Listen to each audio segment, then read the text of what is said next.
إن الحمد لله وسلم وسلم على نبينا مصطفى محمد صلى الله عليه وسلم وعلى آله وصحبه أجمعين أما بعد أعوذ بالله من الشيطان الرجيم بسم الله الرحمن الرحيم സൂറ all Imran 189 190 രണ്ട് വചനങ്ങളുടെ വ്യാഖ്യാനം നോക്കൂ നിങ്ങൾ. അല്ലാഹു സുബ്ഹാനഹു വ തആല പറയുകയാണ്, വലില്ലാഹി മുൽക്കുസ് സമാവാതി വൽ അർദ്, ആകാശങ്ങളുടെയും ഭൂമിയുടെയും രാജാധിപത്യം അല്ലാഹുവിനുള്ളതാണ്.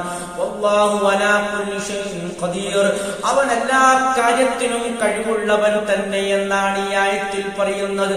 ഈ നോക്കൂ നിങ്ങൾ, ബഹുദൈവ ആരാധകർ പറയുന്നത് പോലെ അല്ലാഹുവിന്റെ സൃഷ്ടികളെ ആരാധ്യന്മാരായി സ്വീകരിച്ചുകൊണ്ട് അവർ ഇബാദത്ത് അനുഷ്ഠിക്കുന്നവർ പറയുന്നത് പോലെയല്ല. എല്ലാത്തിന്റെയും രാജാധിപത്യം അല്ലാഹുവിനുള്ളതാണ്. ഈ അല്ലാഹുവിന്റെ സൃഷ്ടികൾക്ക് അങ്ങനെ രാജാധിപത്യമില്ല, എല്ലാ സർവ്വ കഴിവുകളും അവർക്കില്ല എന്നാണ് അല്ലാഹു പറയുന്നത്. അതിനുശേഷം 190-ാമത്തെ ആയത്തിൽ അല്ലാഹു വിശദീകരിക്കുകയാണ്, ഇന്ന ഫീ ഖൽഖിസ് സമാവാതി വൽ അർദ്, ആകാശങ്ങളുടെയും ഭൂമിയുടെയും സൃഷ്ടിപ്പിൽ നിശ്ചയമായും ഉണ്ട്.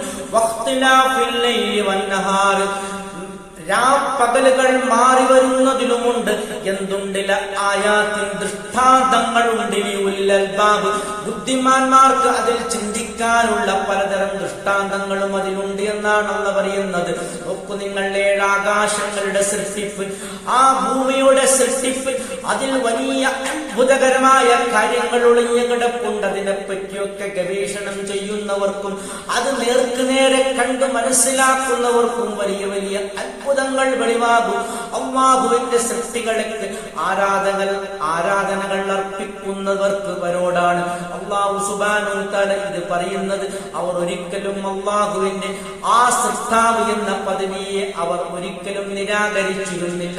അതേസമയം അല്ലാഹുവല്ലാത്ത അല്ലാഹുവിന്റെ സൃഷ്ടികളും ആരാധനക്ക് അള്ളയും അല്ലാഹുവിന്റെ സൃഷ്ടികളും അത്തരാണ് എന്നുള്ള ഒരു വിശ്വാസമായിരുന്നു അവർക്കുണ്ടായത്. അതാണ് അല്ലാഹു പ്രത്യേകം പറയുന്നത്, അല്ലാഹുവിന് മാത്രം കഴിയുന്നതാണല്ലോ സൃഷ്ടിപ്പ്. അത് മാത്രമല്ല, ഈ പകലും രാത്രിയും മാറി മാറി കൊണ്ടുവരാനും അല്ലാഹുവിന് മാത്രമേ കഴിയുകയുള്ളൂ. അതൊക്കെയും ചിന്തിച്ചുകൊണ്ട് അതിലുള്ള അത്ഭുതങ്ങൾ ഉൾക്കൊണ്ടുകൊണ്ട് അല്ലാഹുവിന് മാത്രം ആരാധനകൾ പരിമിതപ്പെടുത്തണമെന്നാണ് അല്ലാഹു ഈ പറയുന്നതിന്റെ ആകെപ്പൊരുൾ. അല്ലാഹുവിന്റെ സൃഷ്ടികളാരും തന്നെ ഒരിക്കലും ആരാധനക്കർഹരല്ല എന്നുള്ളതും ഈ ആയത്തിൽ കൂടി നമുക്കല്ല പഠിപ്പിച്ചു തരികയാണ്. അൽഹംദുലില്ലാഹി റബ്ബിൽ ആലമീൻ.